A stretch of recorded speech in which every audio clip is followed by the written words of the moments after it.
ফুসফুসের সংক্রমণ নিয়ে হাসপাতালে ভর্তি হওয়া সাবেক রাষ্ট্রপতি অধ্যাপক ডক্টর একিউএম বদরুদ্দোজা চৌধুরী ইন্তেকাল করেছেন। ইন্না লিল্লাহি ওয়া ইন্না ইলাইহি রাজিউন। শুক্রবার দিবাগত রাত ৩টা ১৫ নিজের প্রতিষ্ঠিত উত্তরা মহিলা মেডিকেল কলেজ হাসপাতালে চিকিৎসাধীন অবস্থায় মারা যান তিনি। বদরুদ্দোজা চৌধুরীর বয়স হয়েছিল ৯৪ বছর। তিনি স্ত্রী, এক ছেলে, ২ মেয়ে এবং নাতি নাতনি সহ অসংখ্য গুণগ্রাহী রেখে গেছেন। ফুসফুসে সংক্রমণ হওয়ায় গত ২ অক্টোবর থেকে বদরুদ্দোজা চৌধুরী উত্তরা মহিলা মেডিকেল কলেজ হাসপাতালে ভর্তি ছিলেন। তার মেয়ে ডক্টর শায়লা চৌধুরী জানান, তার বাবা আগে থেকেই স্কিমিক হার্ট ডিজিজে ভুগছিলেন।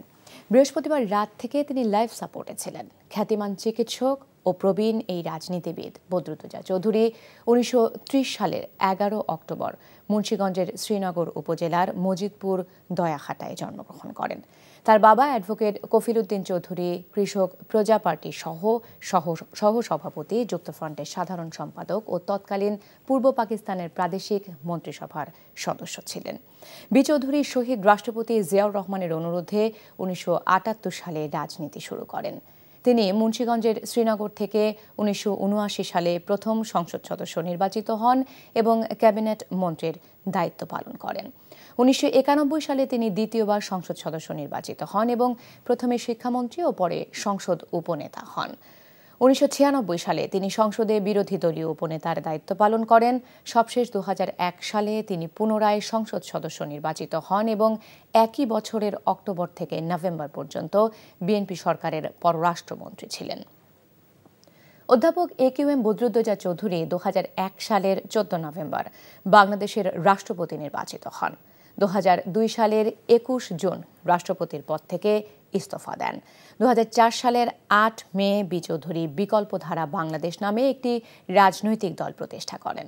তার সহধর্মিনীর নাম হাসিনা ওয়ার্দা চৌধুরী। অধ্যাপক চৌধুরী ২ মেয়ে এবং এক ছেলের জনক। তার বড় মেয়ে মুনা চৌধুরী পেশায় একজন ব্যারিস্টার, ছোট মেয়ে শায়লা চৌধুরী পেশায় চিকিৎসক এবং ঢাকার উত্তরা মহিলা মেডিকেল কলেজে অধ্যাপনা করেন। একমাত্র ছেলে মাহি বি চৌধুরী রাজনীতিবিদ। অধ্যাপক একিউএম বদরুদ্দোজা চৌধুরীর প্রথম জানাজা অনুষ্ঠিত হবে সকাল ৮টায় তার নিজের প্রতিষ্ঠিত উত্তরা মহিলা মেডিকেল কলেজ ও হাসপাতালে। দ্বিতীয় জানাজা অনুষ্ঠিত হবে বাদ জোহর বাড়িধারা কূটনৈতিক এলাকায় বায়তুল আতিক জামে মসজিদে। রোববার সকাল ১০টায় শ্রীনগর স্টেডিয়ামে তৃতীয় এবং বাদ জোহর গ্রামের বাড়ি মজিদপুর দয়হাটায় চতুর্থ জানাজা শেষে পারিবারিক কবরস্থানে দাফন করা হবে তাকে। বিশিষ্ট রাজনীতিবিদ ও সাবেক রাষ্ট্রপতি অধ্যাপক বদরুদ্দোজা চৌধুরীর দ্বিতীয় জানাজা অনুষ্ঠিত হবে তার বাড়িধারার বাসভবন সংলগ্ন বায়তুল আতিক মসজিদে। সেখানে আছেন আমাদের সহকর্মী মইদুল ইসলাম। আমরা সরাসরি যাচ্ছি তার কাছে। মইদুল, বি চৌধুরীর মরদেহ এখন কোথায়? অন্য কোনো রাজনৈতিক দলের কোনো নেতা কিংবা বিশিষ্টজনদের কেউ কি এসেছেন? আর সবকিছু মিলিয়ে ওখানকার সার্বিক পরিস্থিতি কেমন দেখছেন আমাদের জানাবেন।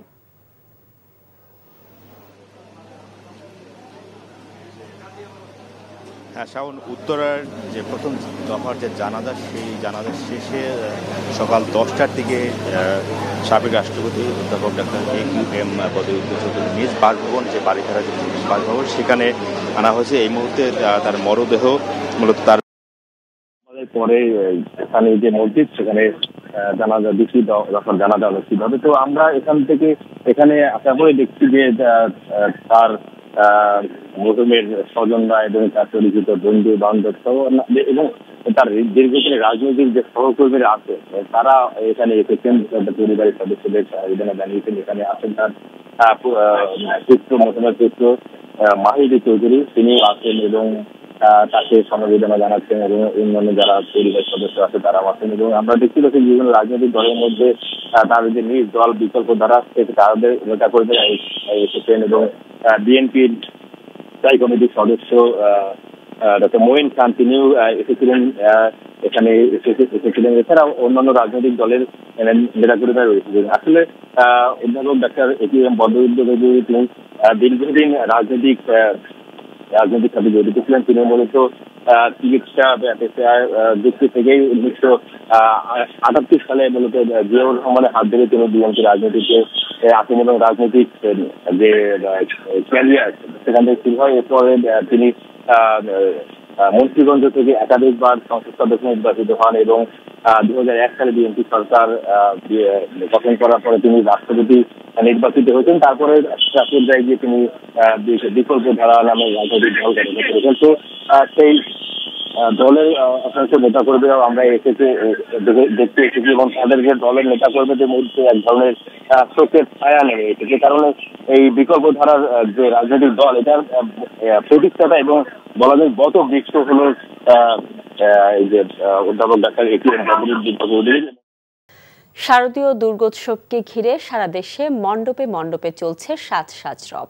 ইতিমধ্যে শেষ হয়েছে প্রতিমা নির্মাণ। অধিকাংশ মন্দিরে প্রতিমা রং করার কাজও সম্পন্ন হয়েছে। শেষ মুহূর্তে গেট নির্মাণ, আলোকসজ্জা সহ আনুষঙ্গিক কাজ চলছে মণ্ডপগুলোতে। এবছরে পূজা সুষ্ঠুভাবে সম্পন্ন এবং সার্বিক নিরাপত্তায় মণ্ডপগুলোতে সেনাবাহিনীর সদস্যরা পরিদর্শন করে সনাতন ধর্মাবলম্বীদের সাথে মত বিনিময় করেছেন। এছাড়াও জেলা প্রশাসন, পুলিশ প্রশাসনের পক্ষ থেকেও ব্যাপক প্রস্তুতি গ্রহণ করা হয়েছে। ওয়ালিউল্লাহ অলির ডেস্ক রিপোর্ট। মাদারীপুরের 5 উপজেলার 432টি মণ্ডপে অনুষ্ঠিত হবে সনাতন ধর্মাবলম্বীদের সবচেয়ে বড় উৎসব শারদীয় দুর্গাপূজা। ইতোমধ্যেই মণ্ডপগুলোতে প্রতিমা তৈরি এবং রং করার কাজও শেষ হয়েছে। শেষ মুহূর্তে গেট নির্মাণ, আলোকসজ্জা সহ নানা কাজে ব্যস্ত সময় পার করছেন মন্দির সংশ্লিষ্টরা।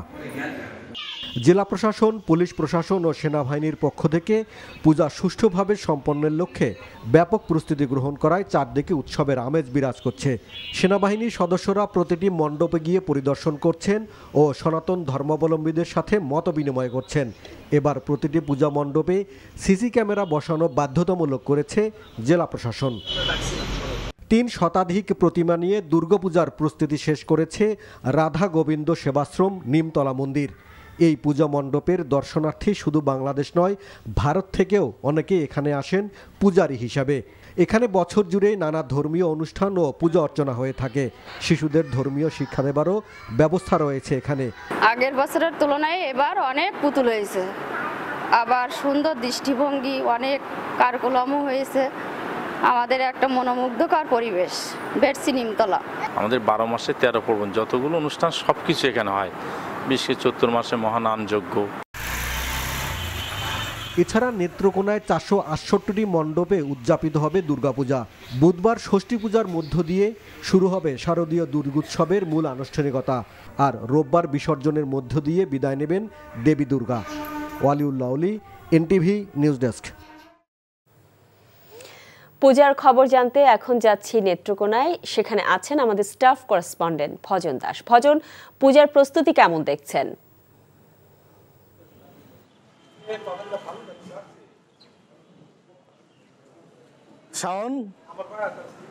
শাওন, আপনি যা বলছিলেন, নেত্রকোনা জেলায় আমাকে জেলা পূজা উদযাপন পরিষদের সাধারণ সম্পাদক লিটন পণ্ডিত জানিয়েছেন এবছর নেত্রকোনা জেলার 468টি মন্দির এবং মণ্ডপে পূজা উদযাপন হবে।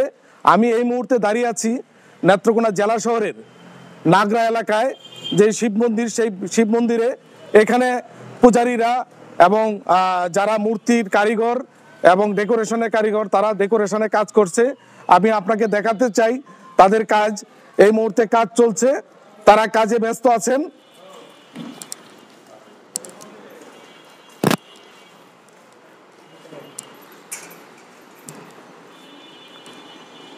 এখানে যারা মূর্তির কারিগর ইতিমধ্যে মূর্তির কাজ সমাপ্ত করে তারা রঙের কাজ করছেন, রং তুলির আঁচড় দিচ্ছেন এবং বিভিন্ন যে মূর্তির কাপড় আছে এবং অন্যান্য সামগ্রী আছে সেটি নিয়ে এখন তারা দিন গুনছে। আর কয়দিন বাকি, আগামী 9 অক্টোবর এই শারদীয় উৎসব শুরু হবে এবং শারদীয় বিসর্জনের মাধ্যমে আগামী 13 অক্টোবর শেষ হবে এই হিন্দু ধর্মের সবচেয়ে বড় যে উৎসব, শারদীয় দুর্গা উৎসব। নেত্রকোনায় ইতিমধ্যে সার্বিক প্রস্তুতি নেওয়া হয়েছে জেলা প্রশাসন থেকে, পুলিশ প্রশাসন থেকে এবং সেনাবাহিনীর বিভিন্ন টিম প্রতিটি মন্দিরে ঘুরে বেড়াচ্ছেন। তারা আশ্বস্ত করছেন সুষ্ঠু ও সুন্দরভাবে পূজা উদযাপনের যাতে সমাপ্তি ঘটে। আমাকে নেত্রকোনা জেলা ঢাকা মহানগর গোয়েন্দা কার্যালয়ে আর কোনো আয়নাঘর থাকবে না বলে আশ্বাস দিয়েছেন ডিএমপির অতিরিক্ত কমিশনার রেজাউল করিম মল্লিক। রাজধানীর মিন্টো রোডে মিডিয়া সেন্টারে আয়োজিত সংবাদ সম্মেলনে ডিবি প্রধান দাবি করেন সংস্থাটির কলঙ্কিত অধ্যায় শেষ। অভিযুক্তদের আর হয়রানি করা হবে না জানিয়ে রেজাউল করিম বলেন, মানুষ ন্যায় বিচার পাবে। গোয়েন্দা পুলিশের কোনো কর্মকর্তা কোনো অপরাধের সাথে জড়িত হলে তাকে আইনের আওতায় আনা হবে বলে জানান ডিএমপির এই অতিরিক্ত কমিশনার। দুর্গাপূজার নিরাপত্তায় রাজধানী জুড়ে ব্যবস্থা নেওয়া হয়েছে বলে জানান ডিবি প্রধান রেজাউল করিম মল্লিক। ঢাকা মহানগর গোয়েন্দা ইকোনমিক ক্রাইম সোশ্যাল মিডিয়া স্পষ্টভাবে বলতে চাই, ঢাকা মহানগর গোয়েন্দা অফিসে আর কোনো আয়নাঘর থাকবে না। এখানে কোনো নায়ক নায়িকা বা সেলিব্রিটিদের সময় কাটানোর জায়গা হবে না। থাকবে না কোনো ভাতের হোটেল। আসামি যেই হোক না কেন সেই ন্যায় বিচার পাবে। গ্রেপ্তারকৃত আসামিদেরও নির্যাতন করা হবে না। ডিবি অফিসের নাম শুনলে আর কেউ যেন আতঙ্কিত না হয়। ডিবিকে মানুষের আস্থা ও ভালোবাসার স্থান হিসেবে প্রতিষ্ঠিত করতে চাই। নগদ নিবেদিত অর্থনীতির খবর। বাজার পরিস্থিতি স্বাভাবিক রাখতে ডিম, আলু ও পেঁয়াজ আমদানিতে কোনো বাধা নেই বলে জানিয়েছেন বাণিজ্য মন্ত্রণালয়ের সচিব মোহাম্মদ সেলিম উদ্দিন। শনিবার রাজধানীর শ্যামবাজারে ব্যবসায়ীদের সঙ্গে মতবিনিময় শেষে সাংবাদিকদের একথা বলেন তিনি। এ সময় বাজার স্থিতিশীল রাখতে নিত্যপণ্যের যৌক্তিক দাম নির্ধারণের আহ্বান জানান তিনি। কেউ যদি সিন্ডিকেট করে বাজার কারসাজির চেষ্টা করে তাহলে কঠোর ব্যবস্থা নেওয়ারও হুঁশিয়ারি দেন বাণিজ্য সচিব। এদিকে ব্যবসায়ীদের পক্ষ থেকে চাহিদার তুলনায় উৎপাদন ঘাটতি কথা জানিয়ে আলু ও পেঁয়াজ আমদানি বন্ধ না রাখার কথা বলা হয়। পরে শ্যামবাজারের আলু ও পেঁয়াজের আড়ত ঘুরে বাজার তদারকি কার্যক্রম পরিদর্শন করেন বাণিজ্য সচিব। প্রধান রাজনৈতিক দলগুলোর ঐক্যমত্যের ভিত্তিতে নির্বাচন কমিশন গঠন সহ নির্বাচনের রোডম্যাপ ঘোষণার দাবি জানিয়েছে বিএনপি। তবে ভোটের আগে সংস্কারের রোডম্যাপ চায় জামায়াতে ইসলামী। রাষ্ট্রীয় অতিথি ভবন যমুনায় অন্তর্বর্তীকালীন সরকারের প্রধান উপদেষ্টা ডক্টর মোহাম্মদ ইউনূসের সাথে সংলাপে এ দাবি জানায় বিএনপি ও জামায়াত। ইমরুল হাসানের রিপোর্ট। 8ই আগস্ট দায়িত্ব নেওয়ার পর রাজনৈতিক দলগুলোর সাথে তৃতীয় দফায় প্রধান উপদেষ্টার সংলাপ। দলের মহাসচিব মির্জা ফখরুল ইসলাম আলমগীরের নেতৃত্বে বিএনপির 6 সদস্যের প্রতিনিধি দল সংলাপে যোগ দেয়। 1 ঘণ্টার আলোচনায় সংস্কার ও অন্তর্বর্তী সরকারের করণীয় নিয়ে বেশ কয়েকটি প্রস্তাব তুলে ধরে বিএনপি। দলটি মনে করে নির্বাচন আয়োজনই সরকারের প্রধান এজেন্ডা হওয়া উচিত। নির্বাচন কমিশনার নিয়োগ আইন স্থগিত করে প্রধান রাজনৈতিক দলসমূহ ঐক্যমতের ভিত্তিতে অনতিবিলম্বে নির্বাচন কমিশন গঠন করতে হবে এবং আমরা একটা রোড ম্যাপ দিতে বলেছি। নির্বাচন কমিশন কবে নির্বাচন হবে সে আমরা একটা রোড ম্যাপ দিতে বলেছি। আমি এই মাস দিনকাল নিয়ে কথা বলি না। উনি আমাদেরকে যেটা বলেছেন যেটা আমাদের 1 নম্বর প্রায়োরিটি, নির্বাচন অনুষ্ঠান তাদের 1 নম্বর প্রায়োরিটি করা। উনি ফিডব্যাক কি দিয়েছেন স্যার আপনাদের এই দাবি ব্যাপারে? উনি বলেছেন সবকিছু অত্যন্ত সহৃদয়তার সঙ্গে তারা দেখছেন এবং তারা মনে করেন আমাদের দাবিগুলো হচ্ছে জনগণের দাবি, আমাদের দাবিগুলো তাদেরও দাবি। তত্ত্বাবধায়ক সরকার ব্যবস্থা বাতিলের দায়ে বিচারপতি খায়রুল হকের বিরুদ্ধে আইনি ব্যবস্থা নেওয়ার দাবি তোলে বিএনপি। একই সঙ্গে চুক্তিভিত্তিক নিয়োগ বাতিল, ইউনিয়ন পরিষদ বাতিল করা সহ বেশ কিছু দাবি জানিয়েছে দলটি। বিএনপির সাথে বৈঠকের পর জামায়াতে ইসলামীর সাথে আলোচনায় বসেন ডক্টর মোহাম্মদ ইউনূস। 13 সদস্যের প্রতিনিধি দলের নেতৃত্ব দেন দলের আমির ডাক্তার শফিকুর রহমান। নির্বাচনের পাশাপাশি সংস্কারের রোডম্যাপের কথা তুলে ধরে দলটি। তাদের কাজ হচ্ছে জাতির সামনে যা জাতি বঞ্চিত ছিল পরপর 3টা নির্বাচনে জাতির সামনে একটা গ্রহণযোগ্য, সুষ্ঠু এবং শান্তিপূর্ণ নির্বাচন উপহার দেওয়ার পরিবেশ তৈরি করা। আমরা 2টা রোডম্যাপ চেয়েছি। একটা রোডম্যাপ হবে সংস্কারের, আর একটা রোডম্যাপ হবে নির্বাচনের। সংস্কারটা সফল হলেই নির্বাচনটা সফল হবে। এই জন্য 2টি বিষয়ের উপরে আমরা গুরুত্ব দিয়েছি। এরপর একে একে গণতন্ত্র মঞ্চ, বাম গণতান্ত্রিক জোট, হেফাজতে ইসলাম ও ইসলামী আন্দোলনের সাথে বৈঠক করেন অন্তর্বর্তী সরকারের প্রধান ডক্টর মোহাম্মদ ইউনূস। সংস্কার করে একটা নির্বাচন কবে হবে এই রোডম্যাপ ঘোষণা করতে হবে। একই সাথে বলেছি অন্যান্য যে কাজগুলো আছে সেই সংস্কারের প্রস্তাব তারা করে যাবেন, পরবর্তীতে নির্বাচিত সরকার সেগুলো এগিয়ে নেবেন। এর বাইরে এই সরকারের এমন কোনো কাজ করা উচিত হবে না যা মানুষের কাছে প্রশ্নবিদ্ধ তাকে করবে। কোনো জায়গায় এরকম হচ্ছে, আগে একটা দল একরকম ভাবতো, কনস্টিটিউশন নিয়ে একটা পজিশন ছিল, এখন মনে করছে না একটা ভালো নির্বাচনের জন্য, গণতান্ত্রিক রাষ্ট্র করবার জন্য আমাদেরকে সবগুলো মিলেই কাজগুলো করা দরকার, সেগুলোতে তারা কোনো বাধা দেবেন না। Imrul Hasan, NTV news, Dhaka. জুলাই গণহত্যার সাথে জড়িতদের খোঁজ পেলেই গ্রেপ্তার করা হবে বলে জানিয়েছেন স্বরাষ্ট্র উপদেষ্টা জাহাঙ্গীর আলম চৌধুরী। নতুন করে কারো পালানোর সুযোগ নেই উল্লেখ করে তিনি বলেন, দেশ ছেড়ে পালানো আওয়ামী লীগের নেতাকর্মীরা 5 থেকে 7 আগস্টের ভেতরেই পালিয়েছে। রিপোর্টে জানাচ্ছেন শফি মাহমুদ সাগর। রাজধানীর উত্তরায় armed police battalion school and কলেজে আয়োজিত ছাত্র জনতার আন্দোলনে শহীদ মীর মুগ্ধের স্মরণসভায় তার নামে একটি ভবন ও তোরণ উদ্বোধন করেন স্বরাষ্ট্র উপদেষ্টা। পরে উপদেষ্টা বলেন, জুলাই গণহত্যার সাথে জড়িতদের একে একে গ্রেফতার করা হচ্ছে। জানান, আওয়ামী সরকার পতনের পর 3 দিনে অনেক নেতাকর্মী পালিয়ে গেলেও এখন আর কারো পালানোর সুযোগ নেই। সীমান্তে নিরাপত্তা কঠোর করা হয়েছে। যারা পালিয়ে গেছে তারা হলো 5, 6, 7 এই 3 দিনই সবচেয়ে বেশি পালিয়ে গেছে। এখন কিন্তু পালানোটা তাদের জন্য বেশ দূর হয়ে গেছে। এখন আপনারা দেখবেন, এখন পালাইতে গেলে শুধু ওই আমার পুলিশ বা আমার বিজেপি তা না, জনগণই কিন্তু তাদের পিছনে আছে। এখন কিন্তু পুলিশ কোনো মামলা করছে না, এই মামলাটা কিন্তু করতেছে সাধারণ পাবলিক। এই জন্য আমাদের এটা ইনভেস্টিগেশন হবে, ইনভেস্টিগেশনে যে দোষী সাব্যস্ত হবে তার ক্ষেত্রে অ্যাকশন নেওয়া হবে। ছাত্র জনতার আন্দোলনে যারা আহত হয়েছে তাদের সম্পূর্ণ চিকিৎসার ব্যবস্থা সরকার করবে বলেও জানান উপদেষ্টা। যারা অসুস্থ আছে এই সবাই চিকিৎসার ব্যবস্থা কিন্তু সরকার করবে। এদের যদি বিদেশে পাঠানো দরকার হয় তাও ব্যবস্থা করা হবে।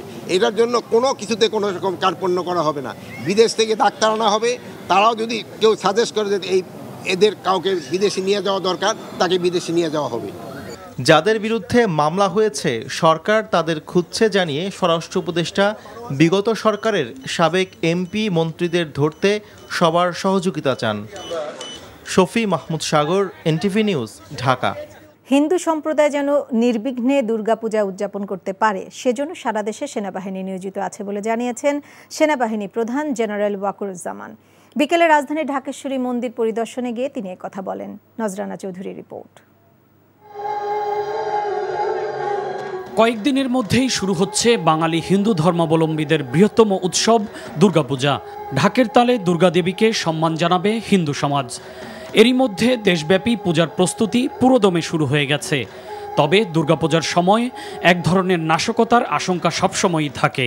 এ অবস্থায় পুলিশের পাশাপাশি সেনাবাহিনী মাঠ পর্যায়ে আইনশৃঙ্খলার দায়িত্ব পালন করছে। তারই অংশ হিসেবে সেনাবাহিনী প্রধান জেনারেল ওয়াকারুজ্জামান রাজধানীর ঢাকেশ্বরী মন্দির পরিদর্শনে যান। এ সময় দুর্গাপূজা উদযাপনের সার্বিক পরিস্থিতি অবহিত করেন পূজা উদযাপন কমিটির নেতারা।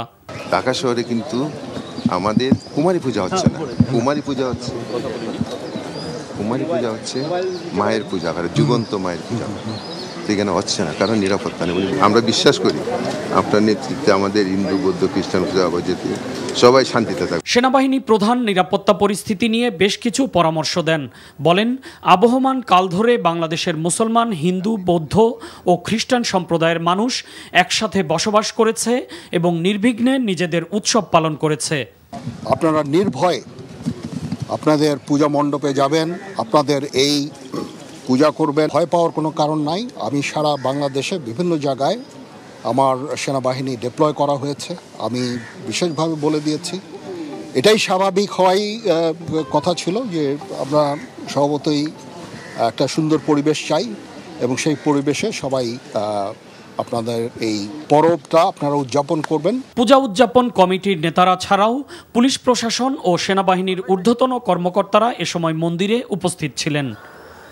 নজরানা চৌধুরী, এনটিভি নিউজ, ঢাকা।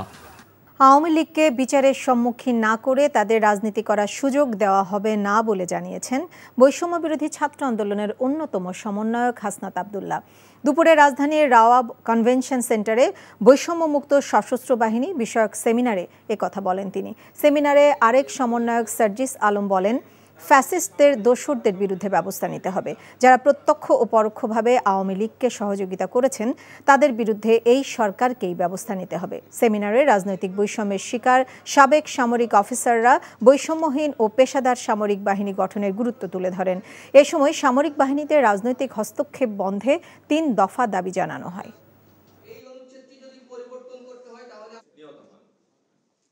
যারা প্রত্যক্ষ এবং পরোক্ষভাবে ওই সরকারকে, ফ্যাসিস্ট আওয়ামী লীগকে সহযোগিতা করেছে তাদের বিরুদ্ধে যে ব্যবস্থা নেয়ার সেই ব্যবস্থা এই অন্তর্বর্তীকালীন সরকারকে তাদের সময়ে শেষ করতে হবে। যদি তারা এটি না করতে পারে, যেই রক্তের উপরে দাঁড়িয়ে তারা ওই আসনগুলোতে বসেছে, সেই রক্তের মর্যাদা তারা নিজেরা নষ্ট করছে। বর্তমান তরুণ প্রজন্ম রাজনীতির নামে চরম অপরাজনীতি, দুর্বৃত্তায়ন ও দখলের সাথে যুক্ত বলে মন্তব্য করেছেন শিক্ষা উপদেষ্টা ওয়াহিদ উদ্দিন মাহমুদ। সকালে রাজধানীর ওসমানী স্মৃতি মিলনায়তনে বিশ্ব শিক্ষক দিবসের আলোচনায় তিনি এমন মন্তব্য করেন। বিভিন্ন শিক্ষক সংগঠন আলোচনা সভা সহ নানা কর্মসূচির মাধ্যমে দিবসটি পালন করেছে। আরও জানাচ্ছেন হাসান জাবেদ। প্রকৌশল, বিজ্ঞান ও প্রযুক্তি সহ শিক্ষক দিবস উপলক্ষে শিক্ষা মন্ত্রণালয় আলোচনা সভা ও গুণী শিক্ষকদের সম্মাননার আয়োজন করে। অনুষ্ঠানে শিক্ষা উপদেষ্টা বলেন, জেলায় জেলায় বিশ্ববিদ্যালয় হলে চলবে না, গুণগত শিক্ষা নিশ্চিত করতে হবে। মাত্র 2-3 সপ্তাহে পাঠ্যপুস্তকে পরিমার্জন করা হয়েছে জানিয়ে ওয়াহিদ উদ্দিন মাহমুদ বলেন, নতুন বছরের প্রথম দিনে বই তুলে দিতে কিছুটা তাড়াহুড়া করে পাঠ্যপুস্তকে পরিমার্জন করা হয়েছে। এক্ষেত্রে কিছু ভুল ত্রুটি থাকতে পারে। এখনকার তরুণ প্রজন্ম ছাত্র রাজনীতির নামে চরম অপরাজনীতি, দুর্বৃত্তায়ন এবং দখলদারির ছাত্র রাজনীতির সঙ্গেই শুধু পরিচিত। বিশ্ববিদ্যালয়ের মূল কাজ বিশ্বমানের উচ্চশিক্ষা ও গবেষণা এবং সেই সঙ্গে মুক্ত চিন্তা ও বুদ্ধিবৃত্তিক চর্চার স্বাধীনতা।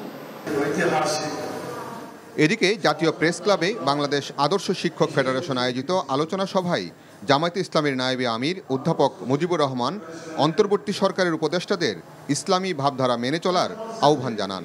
বক্তারা অভিযোগ করে বলেন, বিগত সরকার শিক্ষা ব্যবস্থাকে ধ্বংস করেছে।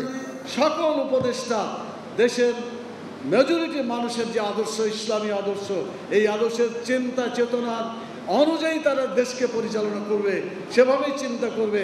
জনগণের চেতনার বাইরে যাতে কোনো চিন্তা তারা না করেন, সেজন্য প্রয়োজন হলে উপদেষ্টাদেরকেও পরিবর্তন করতে হবে, উপদেষ্টার মধ্যেও সংস্কার আনতে হবে, তাহলে এই জাতি সঠিকভাবে চলতে পারবে।